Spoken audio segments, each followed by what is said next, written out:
అద్భుతమైన సంక్షేమం అందజేశాను. ప్రతి కుటుంబానికి మినిమం ₹1,00,000 వరకు లబ్ధి చేకూరేలా నిర్ణయం తీసుకున్నాను. డైరెక్ట్ బెనిఫిషరీ ట్రాన్స్ఫర్ ద్వారా వేల కోట్ల రూపాయలు పేదలకు పంచాను అని గనక చేతులు ముడుచుకుని కూర్చుంటే ఖచ్చితంగా ఎన్నికల సమరంలో ఇబ్బందులు పడక తప్పదు అనేది కొంతమంది విశ్లేషకులు చెబుతున్నమాట. లేదు, ఆయన సీరియస్గా దృష్టి పెట్టి ఆల్రెడీ స్టార్ట్ చేశారు. తాజాగా వెంకటగిరిలో కూడా కీలక వ్యాఖ్యలు చేశారు.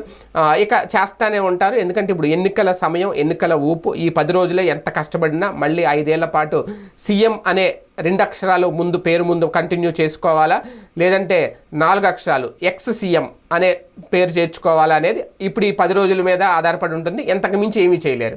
అందుకే అందరూ కష్టపడుతున్నారు, అందరూ తిరుగుతున్నారు. అసలు ఎండలు కూడా లెక్క చేయట్లేదు.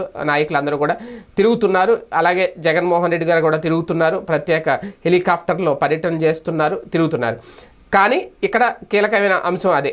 ఒకవేళ నిజంగా